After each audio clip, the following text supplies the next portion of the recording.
Assalamualaikum warahmatullahi wabarakatuh. Memasuki episode ke-64,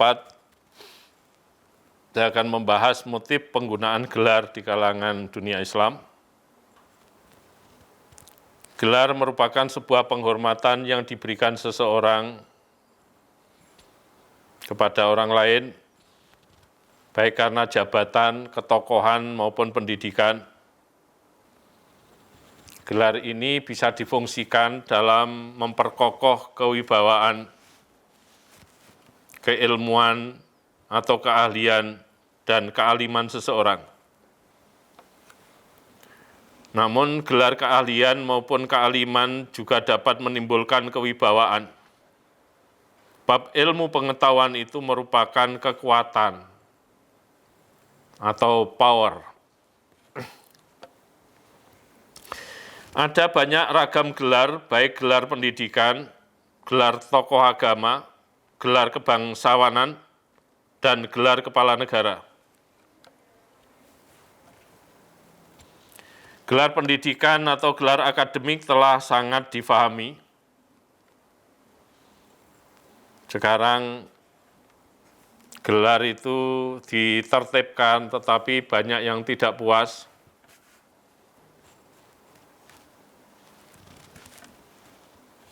Kalau dulu menggunakan gelar ada yang dari Belanda seperti doktorandus, insinyur, tapi juga campuran dengan gelar dari Indonesia seperti sarjana hukum. Jadi sekarang sudah ditertibkan, tetapi konsekuensinya tidak seperti dulu. Ketika disebut insinyur itu kesannya adalah Pak Soekarno. Ketika disebut doktorandus, itu kesannya adalah Pak Muhammad Hatta. Kemudian gelar kebangsawanan, misalnya kebangsawanan Jawa. Ada banyak gelar, antara lain Adipati, Amangkurat, Hamengkubuwono, Mangkubumi, Mangkunegoro, Paku Alam, Paku Buwono, Panembahan, Raden Mas, Raden, Sunan, Raden Ajeng, Ratu Ayu, Gusti Kanjeng, dan sebagainya. Kemudian gelar tokoh agama Islam, itu ada gelar ulama, gelar syekh, gelar hadratus syekh, kemudian kiai, ajengan, buya, tuan guru, ustadz, ustadzah, dai, mubaligh, dan lain sebagainya. Sementara gelar kepala negara seperti presiden, konselir, yang di Pertuan Agung untuk Malaysia, kemudian ada gelar Perdana Menteri untuk Singapura, kemudian yang Maha Mulia Paduka Seri Baginda untuk Brunei Darussalam. Sekarang kita memperhatikan tentang gelar bagi kepala negara dalam Islam, dalam perspektif sejarah Islam, bahwa Abu Bakar itu gelar kenegaraannya adalah sebagai Khalifatu Rasulillah. Mestinya Umar gelarnya adalah Khalifati Rasulillah. Karena Umar itu penerus Abu Bakar. Sedangkan Utsman gelarnya adalah Khalifati Rasulillah. Karena Utsman itu sebagai penerus kepemimpinan Umar bin Khattab. Sementara Ali mestinya gelarnya adalah Khalifati Rasulillah. Karena Ali bin Abi Thalib itu sebagai penerus Utsman bin Affan. Tetapi ini kalau diterus-teruskan, maka menjadi semakin tidak efektif, semakin panjang. Ya, kalau diterus-teruskan, Dengan memakai gelar semacam itu menjadi bisa khalifatu, khalifati, khalifati, khalifati, khalifati, khalifati, khalifati Rasulillah. Nah, karena itu Umar bin Khattab memilih gelar yang sederhana, yaitu Amirul Mukminin. Kalau Abu Bakar, gelarnya adalah Khalifatu Rasulillah, maka Umar memakai gelar yang lebih sederhana, Amirul Mukminin. Sementara Utsman bin Affan itu lebih menyukai gelar Khalifatullah. Ini yang lebih gaungnya lebih besar gelar itu daripada gelar yang digunakan oleh Abu Bakar maupun yang digunakan oleh Umar bin Khattab. Kemudian gelar ini mengalami satu pergeseran pada zaman dinasti Umayyah yang telah dipolitisir. Jadi gelarnya khalifah pada masa dinasti Umayyah itu adalah Khalifatullah fil ard, pengganti Allah di muka bumi. Meskipun istilah Indonesianya agak susah ini. Wong Allah kok diganti. Kalau penerus Allah di muka bumi, wong Allah kok diteruskan. Kalau disebut wakil Allah di muka bumi, Allah kok diwakili. Ya agak susah bahasa Indonesianya. Kemudian juga gelar Aminullah, artinya orang kepercayaan Allah. Menurut Muhammad Abid Al-Jabiri, bahwa para khalifah Umayyah itu memberikan gelar kepada diri mereka sendiri yang menjadikan eksistensi mereka termasuk dari eksistensi Allah.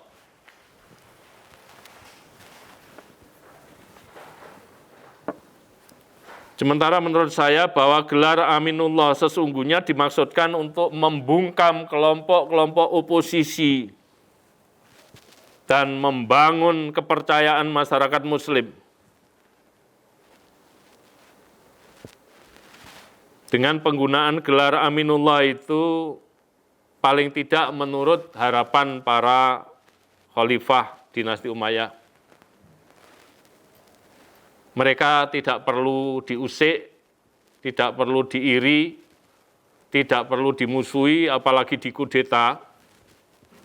Karena dengan gelar Aminullah itu menunjukkan bahwa mereka lah orang-orang yang dipercaya oleh Allah, karena itu kemudian dipilih menjadi pemimpin.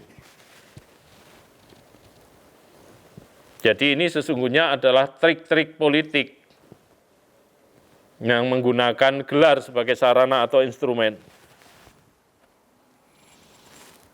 Yaitu upaya pembungkaman, upaya membungkam kelompok-kelompok oposisi untuk mewujudkan stabilitas negara, sedang membangun kepercayaan masyarakat Muslim untuk memperkokoh keberadaannya di hadapan rakyatnya sendiri.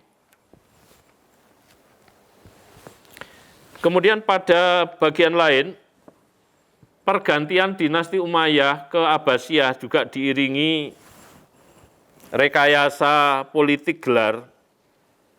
Pada masa Abbasiyah, gelar ini juga dipolitisir. Al-Mas'udi mengatakan bahwa pada masa kemunduran Abbasiyah, rakyat mulai menyebut khalifah dengan gelar-gelar yang berlebihan, yaitu Khalifatullah, maksudnya wakil Allah, dan Dhillullah alal ard, yaitu bayangan Tuhan di atas muka bumi. Jadi gelarnya menggelegar, penuh muatan politik. Gelar-gelar semacam ini diberikan pertama kali kepada Khalifah Al-Mutawakkil. Gelar-gelar ini terus bertahan hingga hari-hari terakhir Turki Utsmani.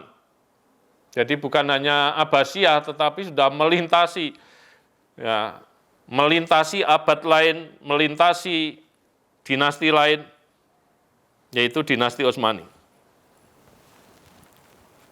Kalau di Jawa, gelar juga biasa digunakan oleh raja-raja. Sultan Agung misalnya, itu telah memiliki gelar tetapi masih mengutus utusan pergi ke Mekah untuk mendapatkan gelar baru. Akhirnya gelar beliau itu digabungkan menjadi satu, yaitu Senopati ing Aluga Abdurrahman Khalifatullah Sayyidin Panotogomo.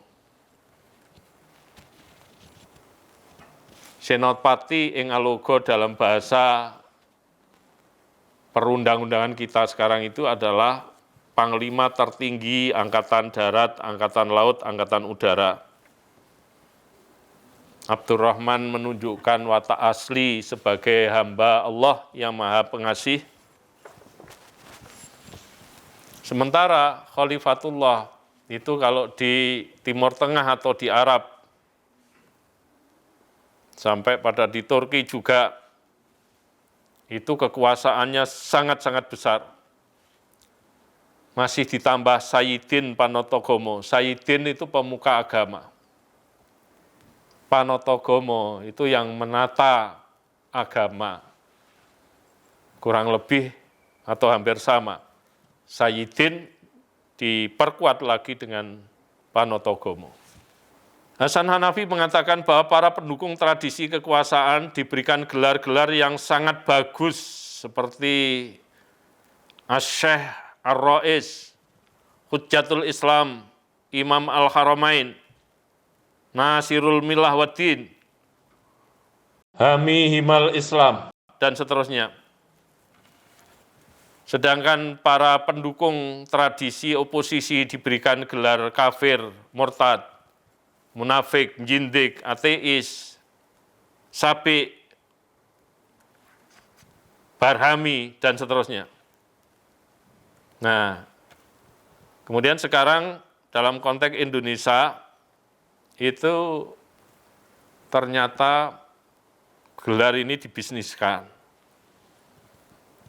Bukan hanya gelar pendidikan, tetapi juga ada gelar-gelar kebangsawanan ini yang membisniskan. Jadi ada penawaran gelar. Tidak semua yang ditawari bisa merespon atau mau menerima gelar itu, tetapi ini banyak diminati oleh pemimpin-pemimpin daerah. Karena motif politik dengan gelar-gelar kebangsawanan menunjukkan bahwa ada keistimewaan, memang layak dia menjadi seorang pemimpin daerah. Karena dia berasal dari kalangan darah biru atau dari kalangan bangsawan. Padahal itu hanya gelar pemberian, bukan gelar yang sesungguhnya. Karena keluarga bangsawan, bukan. Demikian saya kira perkembangan gelar yang terjadi di dunia Islam. Saya kira gelar Abu Bakar, gelar Umar, itu paling tidak steril dari motif politik. Ya, steril dari motif politik. Tetapi sekarang gelar sering dijadikan satu instrumen untuk menambah kekuatan politik, untuk menambah kewibawaan seseorang di hadapan masyarakat. Sehingga penuh dengan rekayasa politik. Demikian yang bisa saya sampaikan. Ihdinas siratal mustaqim, wallahul muwaffiq ila aqwamit thoriq. Wassalamualaikum warahmatullahi wabarakatuh.